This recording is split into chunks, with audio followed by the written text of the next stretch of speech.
Assalamualaikum warahmatullahi wabarakatuh. Saya Sri Mulyani dari Prodi Pendidikan Matematika, Fakultas Keguruan dan Ilmu Pendidikan Universitas Lampung.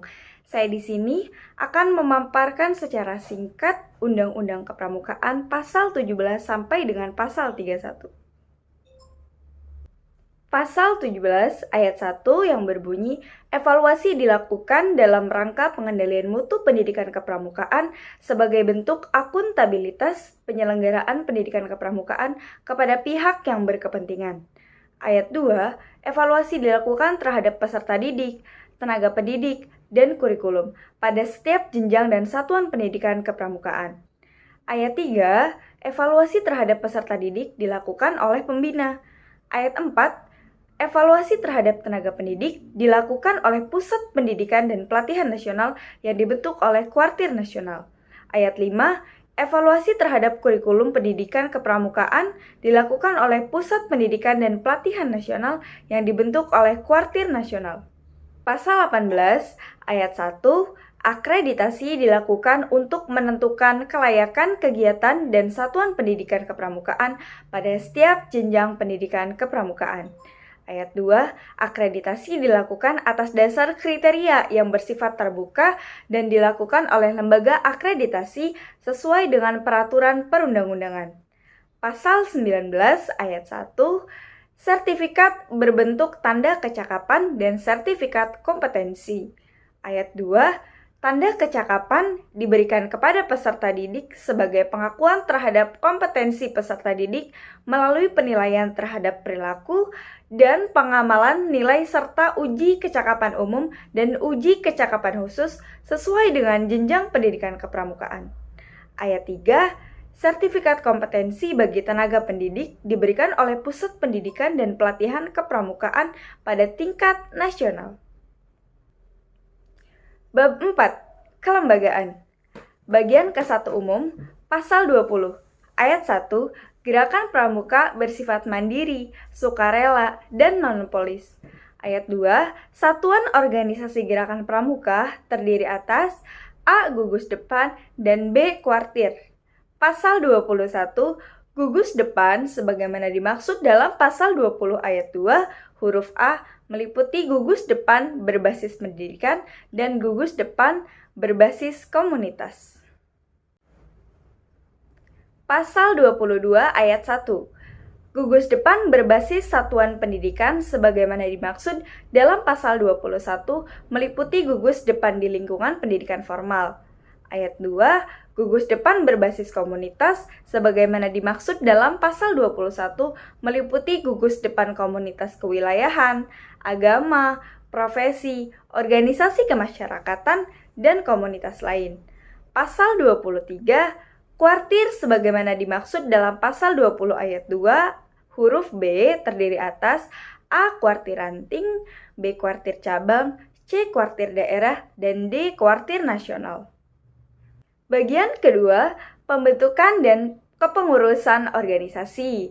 Pasal 24, gugus depan sebagaimana dimaksud dalam Pasal 20 ayat 2, huruf A dibentuk melalui musyawarah anggota pramuka. Pasal 25 ayat 1, gugus depan sebagaimana dimaksud dalam Pasal 24 dapat membentuk kuartir ranting. Ayat 2, kuartir ranting sebagaimana pada ayat 1 dapat membentuk kuartir cabang. Pasal 26 ayat 1, kuartir cabang sebagaimana dimaksud dalam Pasal 25 ayat 2 dapat membentuk kuartir daerah. Ayat 2, kuartir daerah sebagaimana dimaksud pada ayat 1 dapat membentuk kuartir nasional.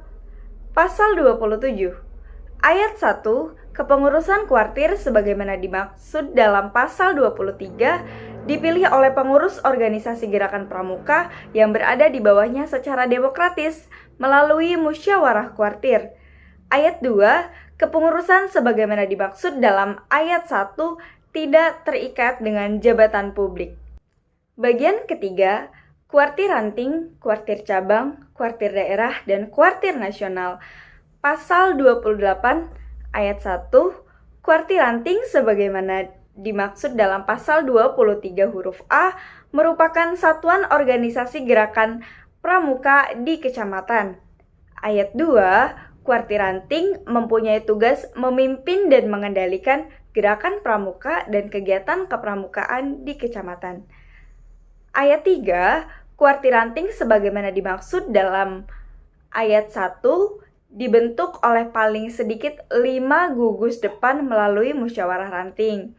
Ayat 4, kepengurusan Kuartir Ranting dibentuk oleh musyawarah ranting.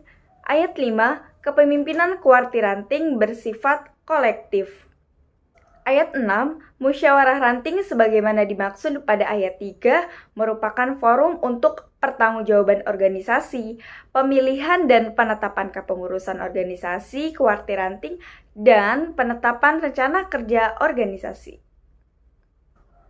Pasal 29, ayat 1, Kuartir cabang sebagaimana dimaksud dalam pasal 23 huruf B merupakan organisasi gerakan pramuka di kabupaten atau kota. Ayat 2, Kuartir cabang mempunyai tugas memimpin dan mengendalikan gerakan pramuka dan kegiatan kepramukaan di kabupaten atau kota. Ayat 3, Kuartir cabang sebagaimana dimaksud pada ayat 1 dibentuk melalui musyawarah cabang. Ayat 4, kepengurusan Kuartir cabang dibentuk melalui musyawarah cabang. Ayat 5, kepemimpinan Kuartir cabang bersifat kolektif. Ayat 6, musyawarah cabang sebagaimana dimaksud pada ayat 3 merupakan forum untuk A. Pertanggungjawaban organisasi, B. Pemilihan dan penetapan kepengurusan organisasi Kuartir cabang, dan C. Penetapan rencana kerja organisasi. Pasal 30, ayat 1, Kuartir daerah sebagaimana dimaksud dalam pasal 23 huruf C merupakan organisasi gerakan pramuka di provinsi. Ayat 2, Kuartir daerah mempunyai tugas memimpin dan mengendalikan gerakan pramuka dan kegiatan kepramukaan di provinsi. Ayat 3, Kuartir daerah sebagaimana dimaksud dalam ayat 1 dibentuk melalui musyawarah daerah. Ayat 4, kepengurusan Kuartir daerah dibentuk melalui musyawarah daerah. Ayat 5, kepemimpinan Kuartir daerah bersifat kolektif.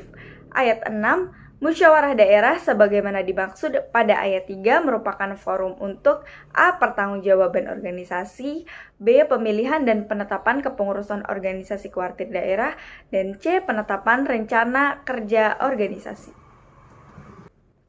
Pasal 30, ayat 1, Kuartir nasional sebagaimana dimaksud dalam pasal 23 huruf B merupakan organisasi pramuka lingkup nasional.